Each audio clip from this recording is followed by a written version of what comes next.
할렐루야, 주님을 찬양합니다. 하나님의 선하심과 인자하심을 찬양합니다. 오늘 하루 저와 여러분에게 은혜와 기쁨이 흘러넘치기를 예수님의 이름으로 간절히 축원하며 기도합니다. 오늘은 누가복음 17장 예수님을 따르는 자의 삶의 모습이라는 주제로 말씀을 나누길 원합니다. 실족해 하지 말아야 합니다. 1절에서 2절.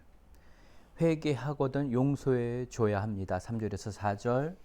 겨자씨만한 믿음도 없음을 말씀하시는 예수님. 5절에서 6절. 믿음을 다한 후에 나는 무익한 종입니다 라고 말해야 한다. 7절에서 10절. 하나님께 영광을 돌리는 자가 없다. 11절에서 19절. 마지막 날에 되어질 일들. 20절에서 37절까지의 말씀을 나누고 묵상했습니다. 실족해 하지 말라. 1절에서 2절입니다. 예수님께서 제자들에게 이르시되 실족하게 하는 것이 없을 수는 없으나 그렇게 하는 자에게는 화로다. 그가 이 작은 자 중에 하나를 실족하게 할진대 차라리 연자맷돌이 그 목에 매어 바다에 던져지는 것이 나으리라. 너희는 스스로 조심하라 라고 말합니다.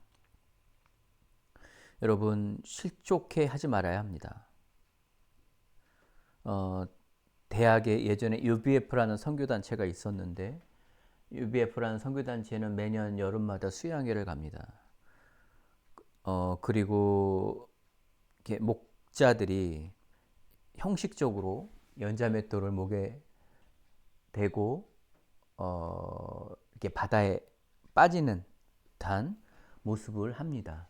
왜냐하면 이런 일을 통해 목자로서 양들을 실족해 하지 않는다는 경각심을 가져야 한다는 마음의 자세에서 이렇게 한다고 생각합니다. 저는 목자로서 또한 한 집안의 가장으로서 또 사람들에게 친구로서 이 모습을 적용합니다. 친구를 실족하게 하면 안 됩니다. 가장으로서 가족들을 실족해 하지 말아야 합니다. 목자로서, 양육자로서 양들을 실족해 해서는 안 된다고 생각합니다. 제가 긴 시간 동안 목자의 삶을 살았지만 이 말씀을 늘 마음에 두고 살려고 노력했습니다. 하지만 실족해 하는 자들이 있더라고요. 여기서 말합니다. 그렇게 하는 그런 것이 없을 수는 없으나 라고 말합니다. 하지만 그래야 하지 않아야 된다라고 말합니다. 저 여러분은 실족해 하는 자가 되지 말아야 함을 고백합니다. 넌 회개하거든 용서해 주라고 말씀하십니다. 7번이라도 온전히 용서해 줘야 된다고 말합니다. 7번은 완전수 아닙니까? 그러니까 회개하는 숫자만큼 계속해서 포기하지 않고 용서해 줘야 한다는 것입니다. 회개하는 한 용서해 줘야 한다는 것입니다. 여러분에게 회개하는 사람이 있습니까? 용서해 주십시오. 제가 늘 말합니다. 용서는 감옥에서 나올 수 있는 열쇠입니다. 내가 갇힌 감옥에서 나올 수 있는 길은 용서라는 열쇠밖에 없습니다. 용서해야 내가 자유해집니다. 나의 감정에서, 나의 영적인 곳에서 자유해집니다. 또한 겨자씨만한 믿음이 없음을 말씀하십니다. 예수님께서 이 겨자씨만한 믿음이 있으면 기적이 일어난다고 말합니다. 6절 주께서 이르시되 너희에게 겨자씨 한 알만한 믿음이 있었더라면 이 뽕나무더러 뿌리가 뽑혀 바다에 심겨라 하였을 것이요 그것이 너희에게 순종하였으리라 말합니다. 정말 작은 이 겨자씨 한 알만큼의 믿음만 있다면 이런 기적이 일어난다는 것입니다. 근데 그 믿음이 없다라는 것입니다. 그것을 인정해야 한다는 것입니다. 나에게 믿음이 없다는 것을 인정하십시오. 왜냐하면 믿음은 기적을 일으키기 때문입니다. 저 또한 목자지만 그리스도 안에서 믿음이 없는 자임을 늘 고백합니다.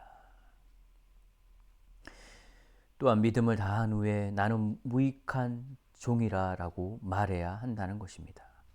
믿음으로 삶을 산 다음에는 나는 무익한 종입니다. 또한 자신이 종임을 기억해야 한다고 말씀하십니다. 7절입니다. 너희 중 누구에게 밭을 갈거나 양을 치거나 하는 종이 있어 밭에서 돌아오면 그더러 곧 와 앉아 먹으라 말할 자가 있느냐. 되려 그더러 내 먹을 것을 준비하고 띠를 띠고 내가 먹고 마시는 동안에 수종 들고 너는 그 후에 먹고 마시라 하지 않겠느냐. 명한대로 하였다고 종에게 감사하겠느냐. 이와 같이 너희도 명령 받은 것을 다 행한 후에 이르기를 우리는 무익한 종이라 우리가 하여야 할 일을 한 것뿐이니라 할지니라 라고 말씀하십니다. 당연하다는 것입니다. 나의 정체성이 뭐냐는 겁니다. 내가 주여 주여 할 때 그리스도께서 나의 주라는 것을 진정으로 믿고 내가 그의 종이라는 것을 확신한다면 이것이 종의 모습이라는 것입니다. 자랑할 게 없다는 것입니다. 권리를 주장할 수 없다는 것입니다. 하지만 우리의 삶은 그렇지가 않습니다. 특별히 우리가 믿음으로 산다고 한 삶 이후에 하나님 내가 믿음으로 이렇게 살았고 믿음으로 내가 자족했고 내가 믿음으로 절제했고 내가 믿음으로 살았습니다. 그런데 내 삶은 왜 이렇습니까? 라고 말하는 자들입니다. 저는 지난 제 삶의 인생에서 태국의 선교사로 군대에서 복음 전하는 자로 또한 뉴질랜드에서 한국에서 영등포역에서 여의도 광장에서 지하철에서 버스에서 복음 전하는 자의 삶을 살았습니다. 수고하고 고생했습니다. 하지만 그것을 자랑할 수 없다는 것입니다. 주장할 수 없다는 것입니다. 나는 무익한 종입니다. 스스로 자기를 부인하고 십자가를 치고 따르는 제자의 삶이 있다는 것입니다. 상 주심을 믿고 나는 유익한 종입니다. 라고 말해야 한다고 말씀하십니다. 당연히 할 일을 한 것이다. 라고 말해야 한다는 것입니다. 하나님 회개합니다. 늘 그리스도 안에서 내가 한 것들에 대해서 말하고 당연히 되어져야 한다고 말하는 것들에 대해서 회개합니다. 또한 하나님께 영광을 돌리는 자가 없다고 말씀하십니다. 10명의 나병 환자가 깨끗함을 받습니다. 그 중에 오직 바리새인만 아니 이방인 한 명만이 돌아와서 감사합니다. 18절 이 이방인 외에는 하나님께 영광을 돌리러 온 자가 없느냐 하시고 예수님께서 말씀하십니다. 그 9은 어디 갔냐고 말씀하십니다. 그리고 돌아온 이 한 사람에게 19절 이렇게 말씀하십니다. 그에게 이르시되 일어나 가라 내 믿음이 너를 구원하였느니라 하시느니라. 10명 중에 9명이 나병이 치유되었고 10명, 한 명이 돌아왔지만 이 9명은 병만 치유됐을 뿐이지 구원이 없습니다. 하지만 감사함으로 예수님께 나온 이 사람은 예수님이 말씀하십니다. 내 믿음이 너를 구원하였느니라 하시더라.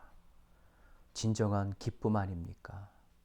병의 치유뿐만이 아니라 영혼의 구원이 있다는 것입니다. 이것은 무엇입니까? 영광을 돌린 사람, 감사하는 사람이 받는다는 것입니다. 하나님께 영광을 돌리는 자가 되어야 합니다. 찬양과 경배와 감사가 우리의 삶에 있어야 합니다. 늘 찬양이 떠나지 않기를, 고백이 떠나지 않기를 축원합니다. 또한 마지막 날에 되어질 일들을 말씀하십니다. 따라가지 마라. 이쪽에서 저쪽에서 말할 때 따라가지 말라는 것입니다. 이쪽이 옳다, 저쪽이 옳다 라고 말할 때 따라가지 말라는 것입니다. 쫓아가지 말라는 것입니다.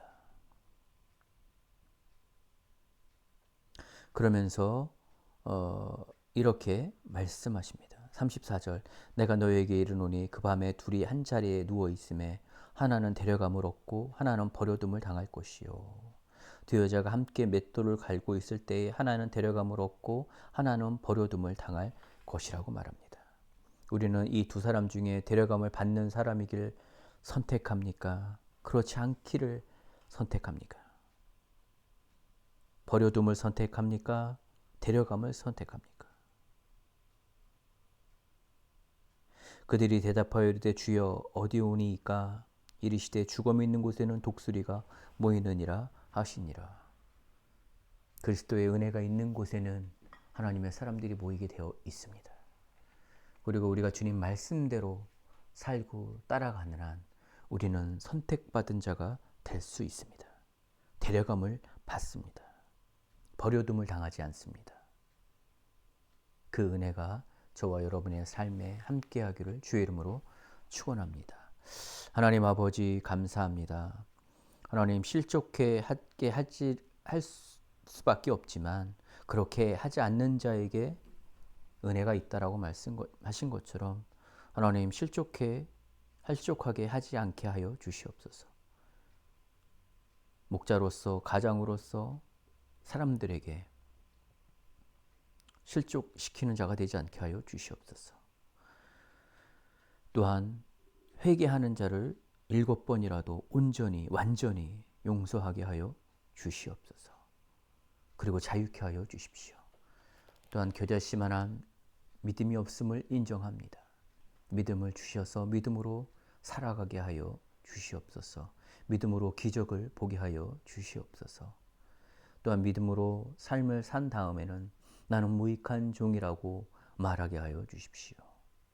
그리고 자신이 종임을 기억하게 하여 주십시오. 내가 종으로서 주를 위하여 산 삶을 자랑하지 않게 하시고 늘 겸손케 하여 주십시오. 자기를 부인하고 십자가를 지고 상 주심을 믿고 나아가게 하여 주십시오. 또한 하나님께 영광을 돌리는 자가 없다고 하셨습니다. 그 아홉은 어디 있느냐로 말씀하셨을 때 돌아온 한 사람이 내가 되게 하여 주시고 하나님께 늘 영광을 돌리는 자가 되게 하여 주십시오. 찬양하고 경배하고 감사하는 자가 되게 하여 주시옵소서. 마지막 날에 되어질 일들을 바라봅니다. 여기서 불러도 저기서 불러도 따라가지 않게 하시고 쫓아가지 않게 하시고 오직 그리스도 안에서 선택되도록 그리스도의 삶을 살게 하여 주시옵소서. 감사드리며 예수님의 이름으로 간절히 기도합니다.